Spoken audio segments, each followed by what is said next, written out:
अस्सलाम वालेकुम बिस्मिल्लाहिर्रहमानिर्रहीम। आज हमारा जो टॉपिक है वो ग्रामर के रेलिवेंट टॉपिक है कंडीशनल सेंटेंसेस, जिसे हम उर्दू में शर्ती या जुमले बोलते हैं। तो ग्रामेटिकली ये बड़े इंपॉर्टेंट टॉपिक है आज का। सबसे पहले इसका स्ट्रक्चर देख लेते हैं। Conditional sentence is composed of two parts. ये जो कंडीशनल सेंटेंसेस होते हैं वो दो हिस्सों पर मुश्तमिल होते हैं, इफ क्लॉज और प्लस मेन क्लॉज। पहली जो हिस्सा होगा उसका हम बोल देंगे इफ क्लॉज, और दूसरा जो हिस्सा है उसे हम बोलेंगे मेन क्लॉज। मिसाल के तौर पर उर्दू है कि अगर वो मेहनत करेगा तो पास हो जाएगा। ठीक है, तो इसमें गौर किया कि इसमें दो जो है वो हिस्से हैं कि अगर तुम मेहनत करोगे, ये पहला हिस्सा है, और दूसरा जो है तो पास हो जाओगे। तो ये जो है वो क्या है, मतलब ये सेकंड क्लॉज है। तो जो फर्स्ट क्लॉज है उसे हम इफ क्लॉज बोलेंगे, और दूसरी जो है वो मेन क्लॉज उसको हम बोलेंगे। तो अगर गौर करें तो पहले हिस्से में कंडीशन है, ठीक है, दूसरे में उसका रिजल्ट है कि अगर तुम ऐसा करोगे तो ऐसा हो जाएगा। तो पहले में कंडीशन उसने लगाई है, दूसरे में उसका रिजल्ट उसने दिया। एग्जाम्पल यहाँ पे उसने दी है कि if it rains we will not come tomorrow. ठीक है, तो ये जो है इफ इट रेन्स, इसे हम बोलेंगे इफ क्लॉज, और ये जो है we will not come tomorrow, ये सेकंड क्लॉज है, इसे हम बोलेंगे मेन क्लॉज। तो ये यहाँ पे एक इम्पॉर्टेंट चीज़ है, सबसे इम्पॉर्टेंट चीज़ भी है कि यहाँ पे कॉमा आप लोग देख रहे हैं। तो ये दोनों क्लॉजेस के दरमियान कॉमा जो है वो मस्ट है। अगर कॉमा हम लोग नहीं लगाएंगे तो हमारा जो सेंटेंस है वो गलत हो जाएगा। इसकी डिफरेंट टाइप्स हैं। टाइप जीरो है कंडीशनल सेंटेंसेस। ठीक है जी। जीरो टाइप, तो ये कौन से जुमले होते हैं कि present tense in both clauses, के दोनों हिस्सों में प्रेजेंट टेंस यूज किया जाता है। ठीक है जी।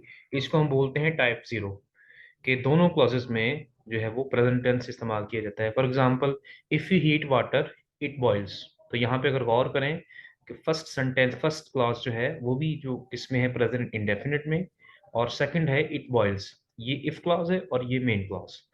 इफ क्लॉज ये भी प्रेजेंट इंडेफिनिट टेंस में है, और बॉइल्ड वाली जो मेन क्लॉज है ये भी किसमें है, प्रेजेंट इंडेफिनिट टेंस में। If you do not come to college I punish you.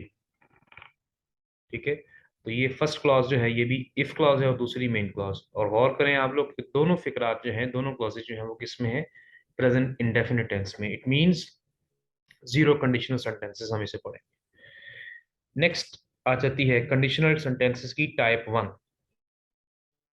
ठीक है जी, उर्दू में पहले मैं इसकी वजाहत कर देता हूँ। मसलन इसमें उर्दू में क्या होगा कि अगर तुम मेहनत करोगे तो पास हो जाओगे। तो इसे है दोनों के एंड पर गागे का वर्ड लगा हुआ है। ठीक है, तो गौर करें गागे की जो है हम लोग पढ़ते आए हैं पिछले एक्टिव वाइज में कि फ्यूचर इंडेफिनिट में जो है वो गागा का वर्ड यूज किया जाता है। तो इसमें एक और किया हमने। अब यानी उर्दू में जब फिक्र आपके सामने आएगा तो दोनों हिस्सों के एंड पर जो है वो फ्यूचर इंडेफिनिट लगा हुआ है। लेकिन हमने ग्रामेटिकली इसे कैसे करना है कि जो इफ वाली क्लॉज होगी, जो पहला ये जो हिस्सा होगा, पहली क्लॉज होगी, उसको हम किस में करेंगे, प्रेजेंट इंडेफिनिट टेंस में, ना कि फ्यूचर इंडेफिनिट में। यानी फिक्रा दो क्लॉजेस हैं और दोनों किस में है, फ्यूचर इंडेफिनिट में। लेकिन ग्रामर का ये रूल है कि अगर एक ही फिक्रे के दो हिस्से हों और दोनों फ्यूचर इंडेफिनिट में है तो पहला हिस्सा जो है हम उसे प्रेजेंट इंडेफिनिट में लेके जाएंगे। ठीक है, अब यहाँ पे इफ क्लॉज जो है, जो पहली क्लॉज बनेगी हमारी, वो प्रेजेंट इंडेफिनिट में हम उसे लेके जाएंगे, और मेन क्लॉज जो है वो किस में लेके जाएंगे, फ्यूचर इंडेफिनिट में। फॉर एग्जाम्पल ये नीचे दी हुई है, if he works hard he will pass. अगर वो मेहनत करेगा तो पास हो जाएगा। इसकी उर्दू क्या बनती है, इफ ही वर्क्स हार्ड, कि अगर वो मेहनत करेगा तो पास हो जाएगा। तो ये पहली जो क्लॉज है इफ क्लॉज, उसको हम किस में ले आए, प्रेजेंट इंडेफिनिट में, इफ ही वर्क्स हार्ड। और दूसरी क्लॉज हम किस में ले आए, फ्यूचर इंडेफिनिट में, ही विल पास।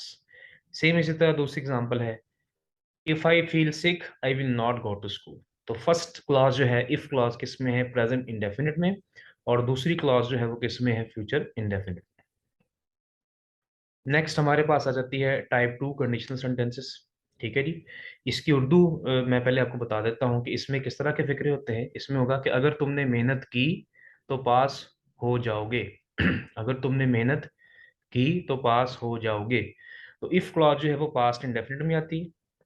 ठीक है जी। यानी पहला हिस्सा हम किस में कन्वर्ट करेंगे, पास्ट इंडेफिनिट में, और जो मेन क्लॉज है, जो दूसरा हिस्सा है, उसको हम करेंगे कन्वर्ट कि सिंपल हम लोग वुड के साथ फर्स्ट फॉर्म लगा देंगे। For example, if I worked hard I would pass. If I worked hard I would पास। तो ये गौर करें, पहला हिस्सा हम किस में लेंगे, पास्ट इंडेफिनिट में, और दूसरा हिस्सा हम किस में ले, सिंपल वुड के बाद जो है वो फर्स्ट फॉर्म लगा दी। यहाँ पे हम लोगों ने विल यूज नहीं करना। इसी तरह दूसरी इसकी एग्जांपल है, इफ आई टर्न बैक, कि अगर मैं वापस आ गया, यानी अगर मैं वापस आया, आई वुड डू इट, तो मैं ये काम करूंगा। तो पीछे पास्ट इंडेफिनिट है, और सेकंड पार्ट में क्या है कि वुड के बाद जो है वो फर्स्ट फॉर्म यूज कर ली गई। तो ये कंडीशनल सेंटेंस दूसरा है। अब दोनों का अगर हम लोग देखें डिफरेंस, के पीछे जो टाइप वन थी उसमें दोनों हिस्सों के एंड पर गा का वर्ड आ रहा था, और यहाँ पर जो है वो पहला हिस्सा पास्ट इंडेफिनिट में गया, और दूसरा जो है वो एंड फिक्रे के एंड पर गा का वर्ड आ गया कि अगर तुमने मेहनत की तो पास हो जाओगे। तीसरी टाइप है इसकी, थर्ड टाइप। ठीक है, इसकी उर्दू पहले डिस्कस कर लेते हैं कि अगर तुम मेहनत करते तो पास हो जाते, यानी दोनों के एंड पर जो है वो ते का वर्ड आ रहा है। ठीक है, तो ऐसे इस किस्म के जो हम लोग करेंगे इसको टाइप थ्री में लेके जाएंगे। तो यहाँ पे जो इफ क्लॉज है, यानी जो फर्स्ट क्लॉज होगी, उसको हम पास परफेक्ट, यहाँ पे थोड़ी स्पेलिंग मिस्टेक है, पास्ट परफेक्ट टेंस में हम ले जाएंगे। और सेकंड क्लॉज जो है मेन क्लॉज, उसे हम वुड हैव के बाद थर्ड फॉर्म यूज करेंगे। ठीक है जी, इफ क्लॉज है वो पास परफेक्ट टेंस में, और मेन क्लॉज जो है वो वुड में क्या करेंगे, वुड हैव के साथ थर्ड फॉर्म लगा देंगे। इसकी उर्दू क्या बनती है कि अगर तुम मेहनत करते तो पास हो जाते। जैसे यहाँ पे एग्जांपल दी हुई, if I had worked hard, कि अगर मैं मेहनत करता, आई वुड हैव पास्ड, तो मैं पास हो जाता। तो यहाँ पे पास परफेक्ट है, और दूसरा ऐसा जो है वुड हैव के बाद जो है वो थर्ड फॉर्म यूज की जा रही है। सेम इसी तरह दूसरी एग्जांपल है, if I had been your friend. यहाँ पे हैड के साथ जो है वो थर्ड फॉर्म लगी है। बीन जो है, ये बेसिकली बी की थर्ड फॉर्म है, ना कि had been past perfect continuous वाला लगा हुआ है। ये बीन जो है यहाँ पे थर्ड फॉर्म यूज की गई है बीन की। If I had been your friend, कि अगर मैं तुम्हारा दोस्त होता, I would have helped you, मैं तुम्हारी मदद करता। तो ये तीन जो है वो टाइप्स होती हैं। यहाँ पे एक चौथी भी अमूमन जो है वो पूछ ली जाती है, उसमें कुड हैव लग जाता है। मसलन अगर तुम मेहनत करते तो पास हो सकते थे। ठीक है, तो सकते की जगह की जो इंग्लिश होगी वो वुड की बजाय बाजू का जो है वो कुड के साथ की जाती है, लेकिन वो कम यूज किया जाता है। तो ये तीन टाइप्स थी हम लोगों ने डिस्कस की।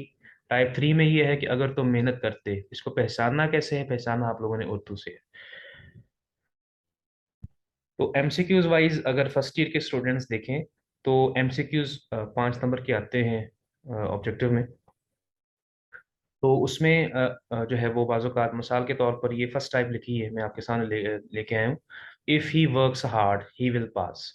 ठीक है, अब बाज़-औक़ात एमसीक्यूज कैसे बनाता है कि या तो वो यहाँ से इस चीज़ को हाइड कर लेगा, इफ़ ही वर्क को यहाँ पे हाइड कर लेगा और नीचे चार ऑप्शन दे देगा। यानी बाज़-औक़ात वो पहला हिस्सा जो है वो हाइड करता है, या बाज़-औक़ात दूसरा, या तो यहाँ से वर्ब को छुपा लेगा, ठीक है, और नीचे चार ऑप्शन दे देगा। और बाजू का जो है विल की बजाय नीचे कुछ वर्ड लगा देगा, विल लगा देगा, वुड दे देगा, शैल शुड दे देगा, वगैरह वगैरह। ठीक है, तो आप लोगों के पास जब ये सामने फॉर एग्जांपल फिक्र आएगा, तो अगर फॉर एग्जांपल उसने सेकंड जो है वो पोर्शन को छुपाया हुआ है, ठीक है, और पहला हिस्सा अगर हमारे सामने है, तो हमें हमने पढ़ा इफ ही वर्क्स हार्ड, तो हमें पढ़ते साथ ही पता चल जाएगा कि ये प्रेजेंट इंडेफिनिट पार्ट वन में है। इसका मतलब है ये फर्स्ट कंडीशनल सेंटेंस है, लिहाजा इसके दूसरे में फ्यूचर इंडेफिनिट ही आएगा। सेम इसी तरह अगर वो सेकंड में if I worked hard I would पास, ये वुड को छुपा लेगा, अगर वुड की बजाय वो चार ऑप्शन दे देता है, वुड, मस्ट, शैल, शुड। तो आप लोगों ने पीछे देखना है, अगर पास्ट इंडेफिनिट लगा हुआ है, इट मीन्स कि ये सेकंड कंडीशनल सेंटेंस है। तो आगे ऑटोमेटिकली आपने क्या करना है, वुड के साथ फर्स्ट फॉर्म। एंड थर्ड जो है वो बाज़-औक़ात ज़्यादा पेपर में रिपीट होती है। तो बाज़-औक़ात वो ये हैड को छुपा लेता है, ठीक है, और आगे वुड हैव भी लगा होता है। तो बच आपको कैसे पता चलेगा, अगर आगे वुड हैव नज़र आ गया आपको, साथ थर्ड फॉर्म लगी है, आपको पता चल जाएगा ये थर्ड कंडीशनल है।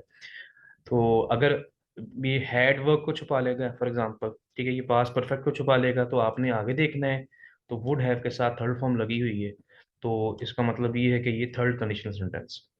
एक इनको याद करने का तरीकाकार, एक तो आपको तुम्हें पहचान पता होनी चाहिए, और दूसरी जो है वो तरीकाकार ये है कि इनके फार्मूले को ज़हन में रखें।